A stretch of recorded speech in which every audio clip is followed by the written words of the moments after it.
जुलै महिन्याचा पहिला आठवडा चालू आहे आणि दरवर्षी केंद्रीय पातळीवरती हा आठवडा वनमहोत्सव म्हणून साजरा केला जातो. 2 वर्षांपूर्वी जेव्हा मी कन्हैयालाल मुंशी यांच्या चरित्राचा अभ्यास करत होतो आणि त्यातून काही पुस्तकाची मांडणी करत होतो, त्यावेळेस कन्हैयालाल मुंशींचं पर्यावरण प्रेम हा मुद्दा मला विशेषत्वाने भावला.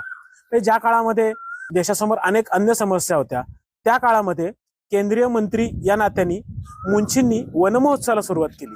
तर मला असं वाटलं की ह्या निमित्ताने मुंशींच्या वनमहोत्सव आणि एकूणच पर्यावरण विषयक प्रयत्नांबद्दल थोडंसं काहीतरी वाचून दाखवावं. मुंशींची केंद्रीय मंत्री म्हणून सर्वात संस्मरणीय देणगी म्हणजे वनमहोत्सव.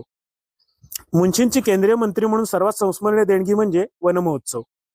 आपल्या प्रवासादरम्यान मुंशी अनेक ठिकाणी वृक्षांची निर्घृण कत्तल होत असताना पाहून व्यथित होत असत. म्हणूनच त्यांनी वृक्षारोपणाच्या कार्यक्रमाला प्रोत्साहन दिलं. भारताच्या जनतेला भावनिक आवाहन करताना त्यांनी म्हटलं की आपली संस्कृती ही प्राचीन भारतातल्या विशाल वनांमध्ये जन्माला आली आहे.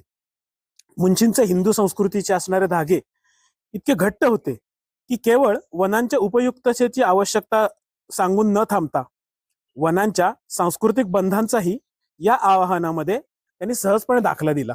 12 जून 1950 या दिवशी दिलेल्या भाषणामध्ये मुंशींनी श्रीकृष्णाच्या अंतिम क्षणाचे साक्षीदार असणाऱ्या देहोत्सर्ग या गुजरात मधल्या तीर्थक्षेत्री 10,000 वृक्षांची लागवड होणार असल्याची घोषणा केली. हा वनमहोत्सव केवळ सरकारी कार्यक्रम न राहता सर्वसामान्य जनतेनेही त्यामध्ये सहभाग घ्यावा आणि वृक्षारोपण हा संस्कारांचा भाग बनावा असा त्यांचा आग्रह होता. त्यांच्या आवाहनाला विविध सरकारी संस्था, विद्यापीठे यांच्याकडून उत्स्फूर्त प्रतिसाद मिळाला आणि 1 जुलै ते 7 जुलै 1950 या दिवशी पहिला वनमहोत्सव पार पडला. त्याच्या शेवटच्या दिवशी मद्रास इथे दिलेल्या भाषणामध्ये मुंशींनी अत्यंत झपाट्याने शक्य तिथे झाडं लावण्याची गरज अधोरेखित केली. आवश्यकता पडल्यास प्रत्येक जमीन मालकाने 2 एकर जमिनीवर किमान 10 झाडं लावावीत असा कायदा करण्यात यावा अशी अपेक्षा त्यांनी व्यक्त केली. 31 ऑगस्ट पर्यंत 2 कोटींहून जास्त झाडं लावली जाणार असल्याचे त्यांनी सांगितले. हा उपक्रम अधिक प्रभावी करण्यासाठी भारतीय वनीकरण मंडळ स्थापन केलं गेलं असून वनप्रेमी संघ या संस्थेची स्थापना झाल्याचंही त्यांनी सांगितलं. याशिवाय झाडं लावणारे, झाडं वाचवणारे यांच्यासाठी पुरस्कार देणार असल्याचंही त्यांनी जाहीर केलं.